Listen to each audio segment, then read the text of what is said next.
देखिए, जब भी डिसीजंस गवर्नमेंट लेवल पे लिए जाते हैं, चाहे वो एमएचए के लेवल पे हो, चाहे वो स्टेट लेवल पर हो, तो हर हर चीज को रिपरकशन को सोच के लिए जाते हैं कि इसका क्या क्या इसका इम्पैक्ट पड़ सकता है, क्या इसके रिपरकशन होंगे, क्या स्थिति बिगड़ेगी।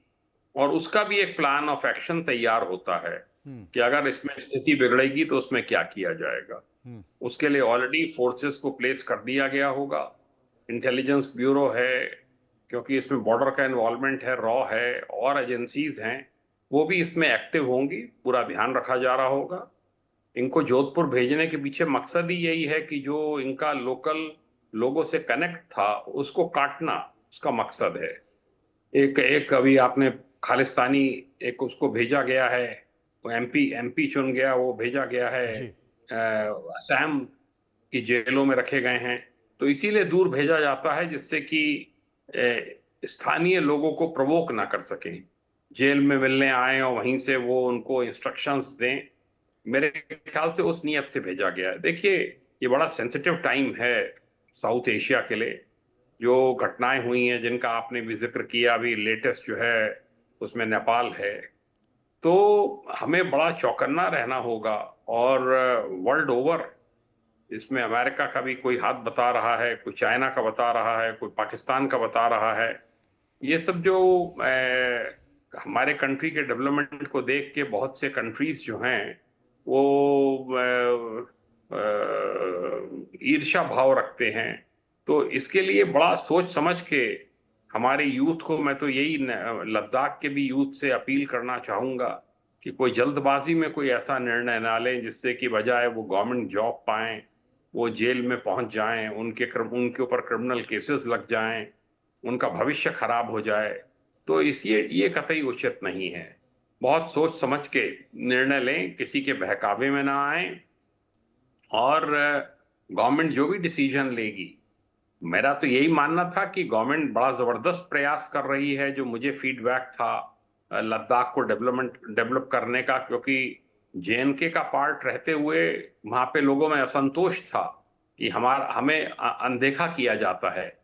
अब जब वो सब सब पूरा हो रहा था, तो फिर इसके पीछे क्या बात है? बात हर पक्ष की सुनी जानी चाहिए। और मैं समझता हूँ जो डायलॉग है वो जारी रहना चाहिए। जो भी इसमें बच्चे इन्वॉल्व हो रहे हैं उनको समझाया जाना चाहिए कि इस प्रकार का कार्य ना करें।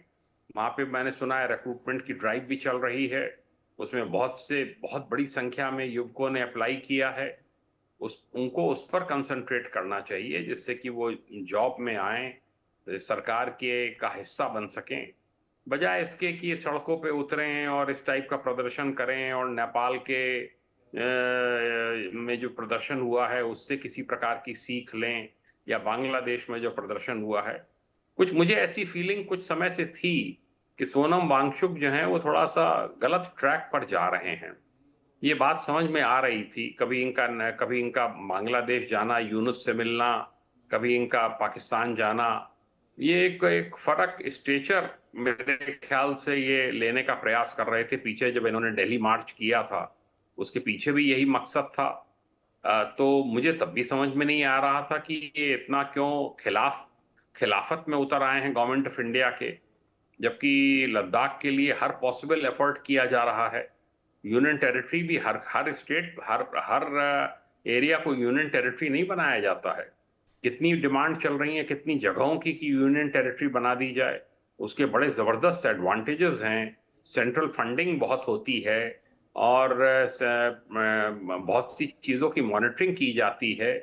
अब ये कहना कि अब हमें स्टेटहुड चाहिए, तो सोच समझ के डिमांड्स रखनी चाहिए कि किसकी कितनी कैपेसिटी है। ऐसा नहीं है कि केवल लद्दाख को ही देखना है। आज अगर यहाँ स्टेटहुड अगर अनाउंस कर दिया, तो दर्जनों जगह एजिटेशन शुरू हो जाएंगे कि हमें भी स्टेटहुड चाहिए। मणिपुर में डिमांड चली रही है, कई जगह चल रही है। जी। तो बहुत सोच समझ के बिल्कुल आपने ठीक कहा। देश बहुत सोच देश समझ के देश सरकारें फैसला लेती है, और तब जबकि आबादी बहुत ज़्यादा नहीं है, मात्र 3 लाख की आबादी है। लेकिन ये भी कहा जाता है कि सब 5 के आसपास की आबादी सिक्किम की है, आपके वहाँ पर दे दिया तो आपको यहाँ देने में क्यों परेशानी आ रही है। सोहेल काज़मी मेरे साथ मौजूद हैं। सोहेल साहब, मणिपुर के हालात अभी संभल में नहीं आ रहे हैं। वहाँ पर स्थिति, देश के प्रधानमंत्री नरेंद्र मोदी होकर आ गए हैं और उसके बाद फिर हमारे सैनिकों पर हमला कर दिया। वहाँ के हालात वनरेबल हैं। लद्दाख तो पहले से ही लगातार ऐसी स्थिति में बना हुआ है।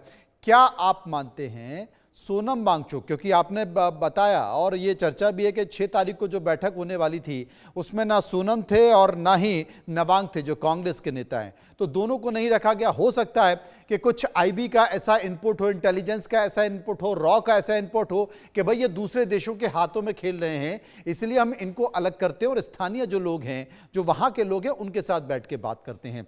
लेकिन हो सकता है कि सोनम वांगचुक को लगा कि भाई लद्दाख की पहचान मुझसे और मेरी पहचान लद्दाख से है, तो मुझे कैसे क्यों अलग किया जा सकता है। हो सकता है कि ये कुछ प्लान कराया गया हो, अपनी उपस्थिति दर्ज कराने की कोशिश की गई हो। और सोनम वांगचुक ने यह भी कहा कि मुझे तो पता था कि मुझे गिरफ्तार किया जाएगा। उनकी पत्नी ने भी इस बात का जिक्र किया। तो क्या आने वाले समय में सोनम वांगचुक की गिरफ्तारी लद्दाख में वहां के लोगों को और भड़काएगी, या वहां के लोग इसे समझने की कोशिश करेंगे? मुझे लगता है लद्दाख के लोग समझदार हैं और वो जो जो फैक्ट फाइंडिंग रिपोर्ट सामने आएंगी वो उनको जरूर मानेंगे, और वो बड़े इंपॉर्टेंट रोल प्ले करते हैं भारत लद्दाख के निर्माण में भी। और वो जानते हैं कि जो फैक्चुअल तरीके से जो हम आगे बढ़ सकते हैं उसके तरीकाकार क्या है। और दूसरी बात मैं ये बता दूं आपसे कि जो भी सरकार हो, किसी की भी सरकार हो, पीपल वेलफेयर के बारे में सबसे पहले सोचती है। और हिंदुस्तान की सरकार खासकर सेंसिटिव प्लेसेस जम्मू कश्मीर हो या लद्दाख हो, उसके लिए बड़ा परटर्ब्ड रहती है। आपने देखा इंसिडेंट हुआ, दूसरे दिन ही एमएचए की टीम वहां पहुंच गई थी और डिफरेंट लोगों से वो बातचीत कर रही थी। ऐसा नहीं है कि किसी ने कोई स्टोरी प्लांट कर दी तो उस पर एक्शन हो गया।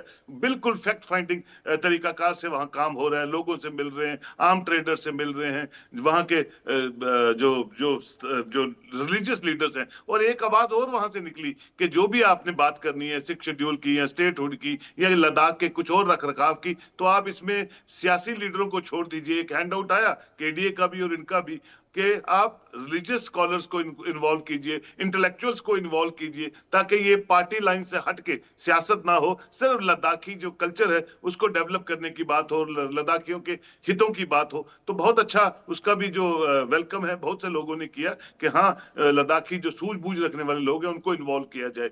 तो मैं समझता हूँ गवर्नमेंट ऑफ इंडिया जिस तरह से 10 साल से जो इन्वेस्टमेंट, ह्यूज इन्वेस्टमेंट लद्दाखियों के लिए कर रही है, वो बढ़ती रहनी चाहिए, आगे चलना चाहिए, क्योंकि लद्दाखियों ने बहुत कुछ खोया है। मैंने आपसे कहा 3-3 महीने रास्ते बंद होते थे, फ्लाइट कैंसिल हो जाती थी। तो मुझे लगता है कि ऐसे अनासर को सरकार जो है बिल्कुल चेक करे, उनका फर्ज है और वो करते हैं। और जो नॉर्मल लाइफ है, आज मैंने सुना कि 3 घंटे वहां रिलैक्स हुआ कर्फ्यू, तो मुझे लगता है कि लद्दाख आहिस्ता आहिस्ता नॉर्मल पटरी पे आ जाए और वो लोग जो लद्दाख के का सही दर्द रखते हैं वो इन्वॉल्व हो उस टॉक्स में, ताकि टॉक्स भी चलती रहे और इनका जो मसाइल है वो आहिस्ता आहिस्ता हल करते हो आगे बढ़े। लेकिन ये कहना कि आपने कोई डिमांड की और वो 24 घंटे में पूरी हो जाएगी, तो वैसा मुमकिन नहीं है। 7 साल से जम्मू कश्मीर जो सबसे बड़ी स्टेट थी वो यूनियन टेरिटरी में है, चुनी चुनाई सरकार है, यहाँ वो तंग है, उमर साहब जो लीड कर रहे हैं वो परेशान। तो हर चीज का एक तरीकाकार होता है, वो तरीकाकार एक सिविलाइज्ड सबमिसिव मैनर में अपनी सरकारों के साथ बातचीत करके आगे उसके हल निकलते हैं। और वही जमहूरियत है और वही खूबसूरती है जमहूरियत की, लोगों के लिए भी और सरकारों के लिए भी। सरकार बिल्कुल कोशिश करेगी कि वहां कोई भी इंसिडेंट, अनटूवर्ड इंसिडेंट ना हो। और सोनम वांगचुक साहब जो हैं उनको पहले से अपनी इन सब चीजों का आहिस्ता आहिस्ता समझ आना शुरू हो गई थी। उनकी बॉडी लैंग्वेज से दिख रहा था, उनके अनशन से दिख रहा था। और 15वें दिन जिस वक्त उन्होंने अनशन तोड़ने की बात की, उसके साथ ही वायलेंस स्टार्ट हुई और साथ ही अनशन तोड़ा है। तो बहुत सी चीजें उस पर्टिकुलर इंडिविजुअल को पता होती हैं, वो किस रास्ते से गुमराह होकर किस रास्ते पे जा रहा है। लेकिन इंसान है, इंसान सोचता है कि मैं हर तरह का चैंपियन बन जाऊं, क्योंकि जिस तरह की पॉपुलैरिटी मिल रही है, जिस तरह के वो आगे बढ़ रहे हैं, तो वो सोचते हैं कि कोई तो देखता नहीं है, किसी को पता नहीं है। लेकिन वो भूल जाते हैं रूल ऑफ लॉ जो है वो हर जगह काम करता है और हिंदुस्तान की एजेंसियां जो हैं बहुत खूबसूरती से अपना काम करती हैं। तभी तो हम चाइना ने बहुत बार कोशिश की इनकर्शंस करने की, हमारा एयर स्ट्रिप लद्दाख का लेने की कोशिश की, लेकिन भारतीय सेना ने, और ऐसे ऐसे टेरेन पे नोबरा, साइचन और ऐसे ऐसे इलाकों में जहां आप खड़े नहीं हो सकते 2 घंटे, इतनी सर्दी होती है और इतनी बर्फबारी होती है, लेकिन हमने उनको उनके इरादों को कामयाब नहीं होने दिया। तो सरकार जो है लोगों के हितों के लिए और अपनी जमीन के संरक्षण के लिए काम करती रहती है, और उसमें ऐसा कोई अनटूवर्ड इंसिडेंट हो उसको उसी वक्त रिजॉल्व करने की कोशिश करती है। ये खूबसूरती है हमारे भारत सरकार की। ये वाकई खूबसूरती है। जैन साहब मेरे साथ मौजूद हैं क्योंकि उनको तमाम प्रशासनिक अनुभव है और बहुत बेहतर तरीके से इस तरह के कई मामलों को